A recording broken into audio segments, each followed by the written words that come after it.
Welcome to Talk Purpose and Truth, shifting you into higher consciousness. A show that elevates, uplifts, and encourages listeners to grow, heal, awaken, and evolve. Eden and Kim include bold topics, interviews with inspiring guests, experts, and celebrities, intuitive readings, channeled messages, mental health awareness, and hot topics to expand your awareness. Tune in for unprecedented truth, authenticity, on-purpose discussions, and magic. We have so much to talk about with this upcoming guest. So I'm going to go ahead and introduce her. And I am going to read the introduction that was on her book because I think her book looks absolutely amazing. And then she can expand on what I introduced about her. So we have Gretchen Bonaduce, and I know who she is because I watched her on reality TV, all of her shows back in the day. Because we're big reality TV fans. Yeah. And she was like really one of the first ones. I know. I can't wait to hear Pioneer. her on that. So Gretchen Bonaduce came onto the scene in the mid-2000s, starring in Breaking Bonaduce, a VH1 reality show with her former Partridge Family star husband, Danny Bonaduce. And soon after the show ended, they divorced, and Surviving Agent Orange, the book, focuses on the rest of the story. Her 18-year marriage to Danny and all that entailed, addiction, infidelity, and the chaos of celebrity, as well as their divorce and her life as a single mother, musician, reality star, and mother of two.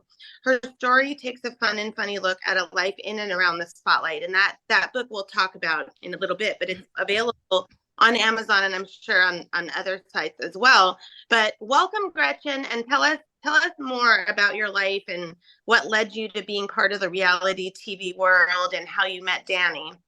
Okay, well, first of all, thank you so much for having me on. It's such an honor.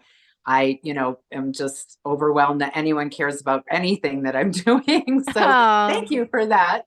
How we got into the reality business.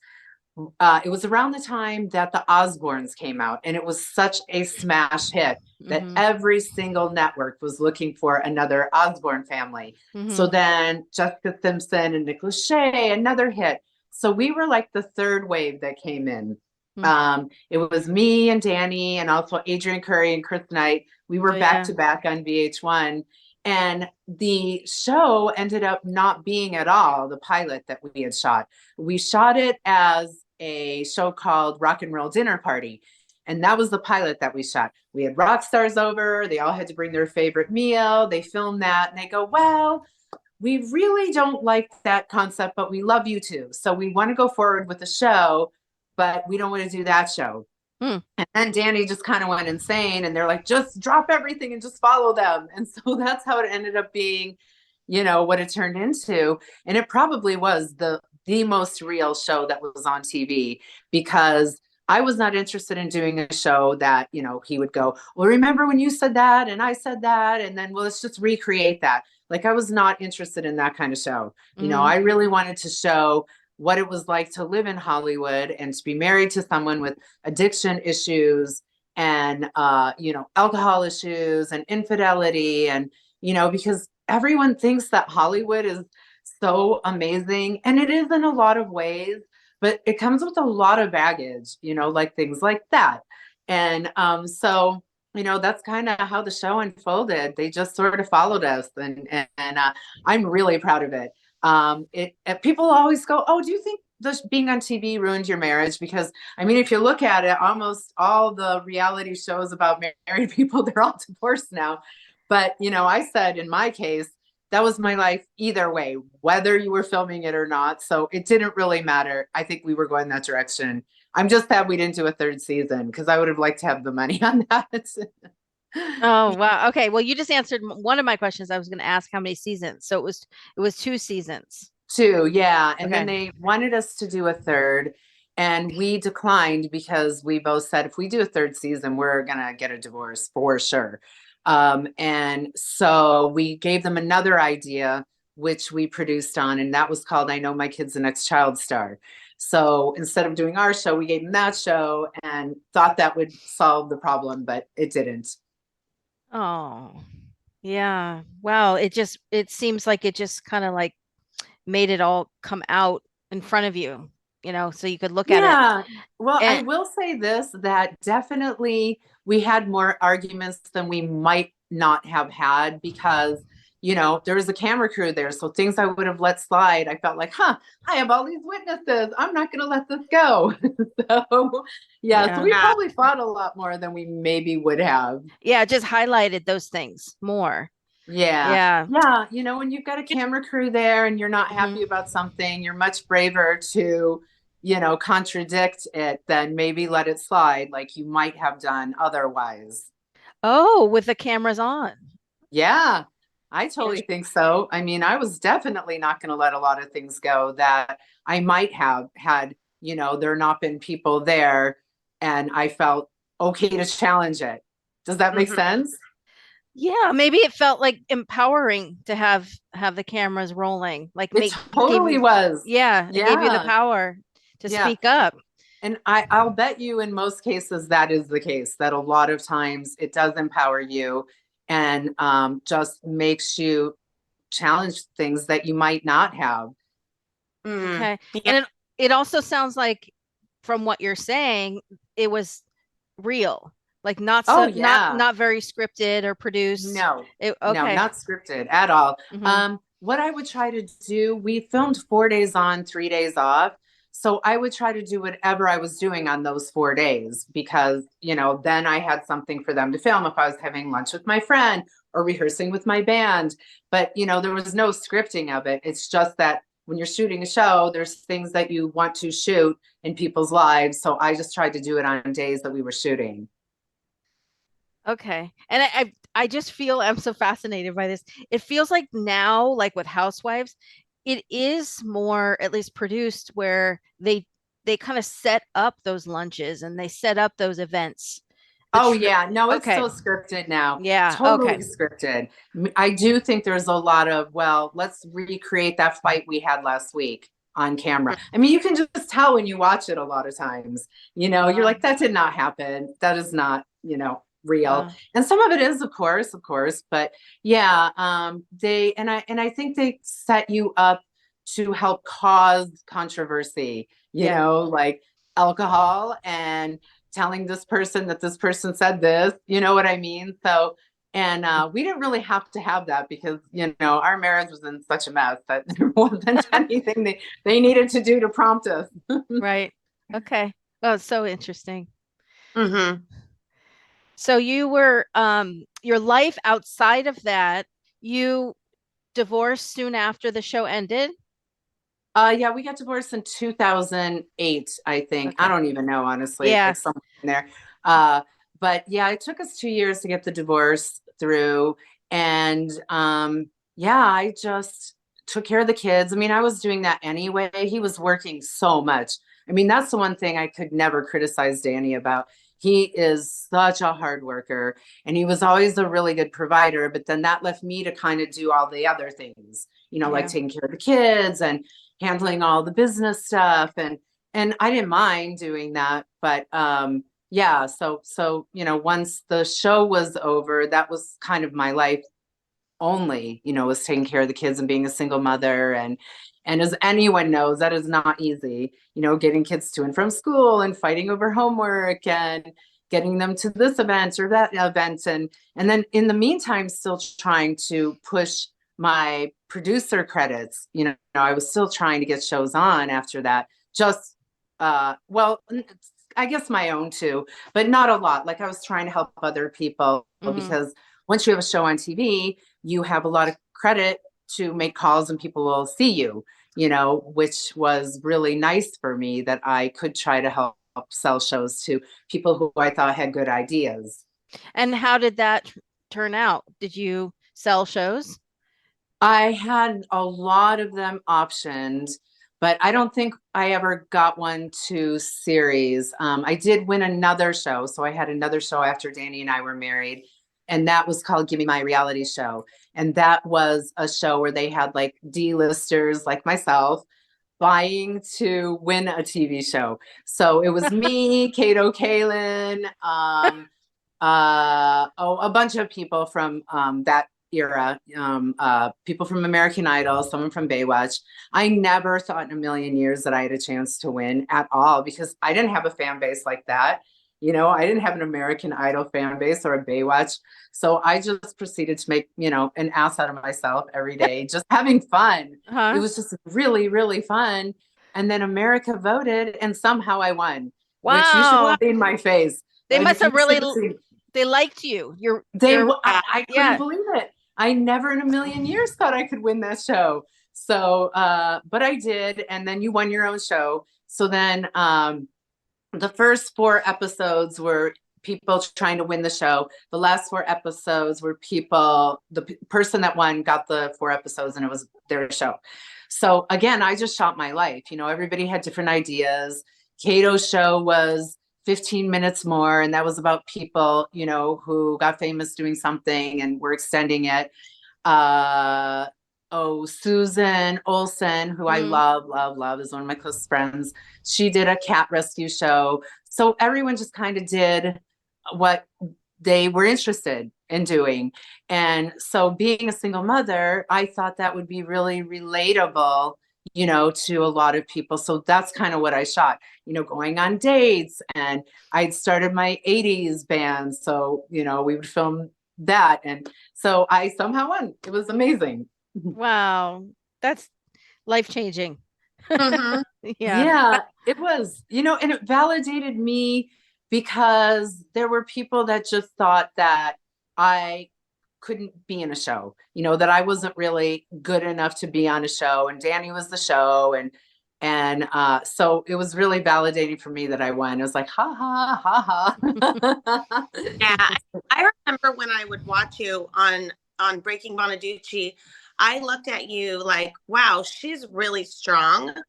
And she holds it together, and it was empowering, because then it made me go, well, if she could do it, I could do it, like in tough situations. So I feel like I came across as a good example for other people, and help women to see they'll be okay. That's what I tried so hard to do, because, it's just so important to, if you have a public voice, and the things that we were dealing with, there's so many people that deal with that, alcoholism and drug abuse and infidelity. And, I certainly didn't want to embarrass my parents on TV, which I'm sure I did anyway. But, I always tried to act like a lady, take the high road, even though sometimes I didn't want to, like I would be really mad.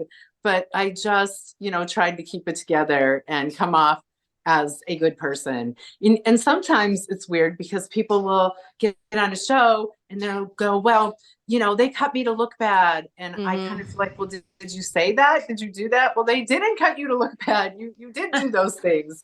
Yeah. So I tried really hard to just act like a lady, get something good out of it. I really tried to keep that marriage together. I mean, we were married 18 years. And the reason that I left was Dr. Phil, interestingly enough. Oh, yeah. Tell us about that. Yeah. I was watching his show, and he said children would rather be from a bad situation than in one. And I was like, oh my God, because here's me thinking, I don't want to make my children a product of divorce. And then when he said that, I'm like, oh my God, I am keeping my children in a bad situation. And that's when it finally gave me the guts to go.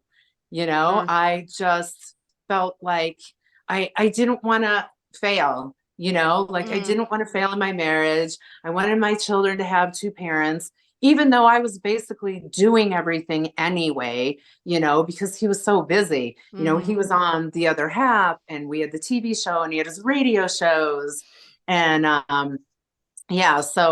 but that's kind of the thing that made me realize that I was keeping them in a bad situation, and that wasn't good for them. And, my mistake was probably I stayed too long, but my heart and intentions were in the right place. Always. Yeah. Sounds like that. And you ultimately made the healthiest choice. I did. Yeah. I never, ever regretted. And it was hard, because when I told him I was going to go, it's kind of a funny story. actually. But when I told him, you know what, I'm really done. I'm just finished. I'm not doing this anymore. I know in 6 months I'm going to be in this exact situation again, and I'm just not going to do it anymore. And he was crying, going, please, please don't divorce me, like on his knees begging me, and then threatening I'll kill myself and all these things. And I said, you know what? I'm going to divorce you. I really hope you don't kill yourself, but I'm going either way. And so, it's scary, when you're telling someone that. And so he leaves the house, and like an hour later, he app dials me by accident. And for 2 hours, I hear him trashing me on the phone to some girl. And so I sat there and listened for 2 hours, and then it disconnected. And I just looked up and I said, thank you, God. That's all I needed to hear. And, it was just so bizarre that at that point in time, when I'm worried, am I doing the right thing? You know what I mean? That just God works in mysterious ways. Yeah. Letting you off the hook. Confirmation. I mean, isn't that weird that at that exact moment would his phone ring me, and then I just sat and listened 2 hours of hearing him say mean things about me. Wow. Relieving all the guilt. Yeah. Yep, totally. And I knew I was doing the right thing, and I never ever questioned it again. So yeah, I was lucky, and I feel fortunate. I have 2 amazing children, and I only wish him the best. I know his health is really bad right now, and he's remarried to a nice girl, and I'm happy he's fine. That's good. And you too, you're happier now? Oh my God. Like it's been so fun to really and truthfully, we were both going nowhere. Me and Danny, he was coming out of rehab, was about to start he was going down drug paths again. So I literally was sleeping on him, hiding the keys at night so he couldn't leave, trying to get him where he could be sober because he was such a mess. And, I would have been best case scenario, maybe a singing waitress if I was lucky, So I think together he needed me and I needed him, and we built an amazing life together. So, I feel really fortunate for that. It's like that reason, season, or a lifetime. Like people are with you, that saying. Yeah. Yeah. And I think it's true. We both really needed each other. And if he hadn't married someone like me, who's super stubborn, and comes from a really great, my parents are very religious, super strict, and I was kind of that way as a wife. And I think that's what he needed. So, if he'd have married someone that was able to, that he could drag down, which he, not in marriage, but, he told me all the time he would start dating women and then bring them down. And, he just wasn't able to outfight me on being tougher than he was. Yeah. So, yeah. But honesty with the, I think it's a common thing with the other person saying, I'm going to kill myself. And I was in a relationship before I got married when I was younger with someone who was like, if you break up, I'll kill myself. And I believed him. So I was staying. I was like, so many people do that, And I finally just had it and was like, I don't care. I'm done. Of course, I don't want you to, but I can't do this anymore. And he never did. No. Like, it's manipulative. It's what it is. Yeah. Is manipulative and forcing you hopefully into staying into a situation. And, you just have to find it in yourself. And I hope if anyone's watching that they will listen to you and I and get out of a difficult situation. And then there are going to be people that are going to do it, that might do themselves in, but you can't take responsibility for that ever. It's not your fault ever if somebody takes their own life. And, if you're in a bad situation, you need, and especially if you have kids, you need to get them out no matter what. Well said. Well said. Yes. Okay. Talk about your book a little bit more. And I just loved this person's review because I feel like it describes you really well. And so somebody KJ wrote 5 stars, liked this book, and I really liked Gretchen. As someone who has been on the roller coaster of love with an addict, it was not only an extremely relatable story, it was encouraging to me to see her come out on the other side with so little bitterness. as so often happens when friends sit up all night sharing stories without a filter, she made me feel better and more encouraged about my own choices and feelings. Life with an addict and the aftermath is not easy and leaves you questioning everything. The book the book actually added to its appeal for me. It felt like sitting up all hours with a close friend and talking. Gretchen is honest, but never mean, and unapologetically genuine. So that's how you're already showing us and coming across. That is a lovely review. I usually don't read them because I'm like always afraid, is it going to be mean? So I won't read them. I just felt like it described you really well. That's lovely. I like that a lot. And I hope that people feel that way about me. I mean, I really try to always be, wonderful and nice to people because life's so short, and I feel so fortunate to be in the position that I'm in. And like I said, that anyone cares about what I'm doing at all is kind of nice. So, I try to want to set a good example, and I like that she finds me relatable and feels like sitting up with a friend. That's cool. Thank you for listening to Talk Purpose and Truth podcast. Find out more at talkpurposeandtruth.com. And follow us at Talk Purpose Truth on Instagram and Facebook.